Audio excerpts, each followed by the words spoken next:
ہمارے کشمیر کے کلچر میں اٹھ کر عبادت کرنے کا، جلدی کام پر جانے کا ایک بہت خوبصورت کلچر ہے، اور صبح اٹھنے کی وجہ یہ ہوتی ہے کہ رات کو جلدی سو جاتے ہیں سب۔ کھانے پینے میں لسی، مکئی کی روٹی، ساگ، گھر کی مختلف سبزیاں، ٹماٹر جو خشک کر کے، جن کو چینگن کہا جاتا ہے جو گوجری زبان میں،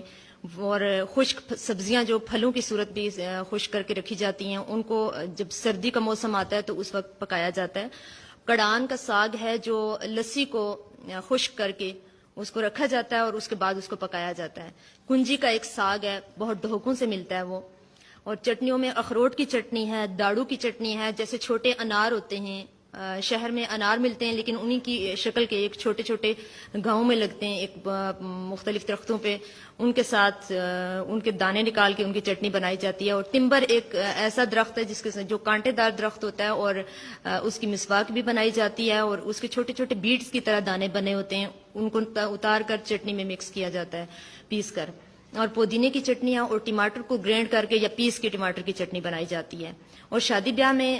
اپنے بکرے ذبح کیے جاتے ہیں، آگ کے الاؤ پر پورے بکرے بھونے جاتے ہیں، جیسے شہروں میں سجی پکائی جاتی ہے لیکن وہاں پہ آگ کے اوپر اس کو دہکا کر پکایا جاتا ہے۔ اور وہ افغانیوں کی طرح اس میں چاول نہیں شامل کرتے، خالص گوشت کو بھونا جاتا ہے۔ اور شادی ان کی کئی دن تک چلتی ہے۔ جو گوجری کلچر کی شادی ہے، اس میں کئی کے دن لوگ آتے ہیں اور خواتین آتی ہیں، راتوں کو دیر تک بیٹھتے ہیں، گیت گاتے ہیں، اور اس کے ساتھ گھر کی لپائی کے لیے، مٹی کھودنے کے لیے بہت دور جنگلوں میں بھی جاتے ہیں، اور مختلف زمینوں سے کھود کر نکالی جاتی ہے، مختلف رنگ کی مٹی ہوتی ہے، اس میں پیلا رنگ بھی ہوتا ہے، لال رنگ بھی شامل ہوتا ہے، اور سفید رنگ بھی ہوتا ہے۔ اور اس کے علاوہ دیواروں پہ جب وہ مٹی لائی جاتی ہے تو سفید دیوار پوری اس کی لپائی کر کے اس کے بعد چھوٹے چھوٹے پھول بنائے جاتے ہیں، اور انگلیوں کے ساتھ نشان بنا کر اس پہ مختلف قسم کی کشیدہ کاری کی جاتی ہے۔ اور اس کے علاوہ جو ہماری اس کلچر میں شامل ہے، شادی بیاہ کے کلچر میں، کافی دن پہلے مل جل کر چاول صاف کیے جاتے ہیں اور مسالے کوٹے جاتے ہیں یا سل کے اوپر پیسے جاتے ہیں، اور کئی دن تک دلہن کو اور دلہے کو باہر نہیں جانے دیا جاتا ہے، اور انڈا اور ہلدی ڈال کر اس کا ایک ماسک تیار ہوتا ہے، جس کی وجہ سے وہ دلہے کے چہرے پہ اور دلہن کو بازو پہ اور ہاتھوں پہ، چہروں پہ لگایا جاتا ہے، اور ان کو بعض اوقات منہ دھونے کی بھی اجازت نہیں ہوتی، کیونکہ اس سے پھر جب شادی والے دن وہ تیار ہوتے ہیں تو ان کو روپ اچھا آتا ہے۔ اور چینی پتی کی مہندی، جیسے کالی چائے کی جو مہندی، کالی چائے کو اور لپٹن چائے کو، اس کو اور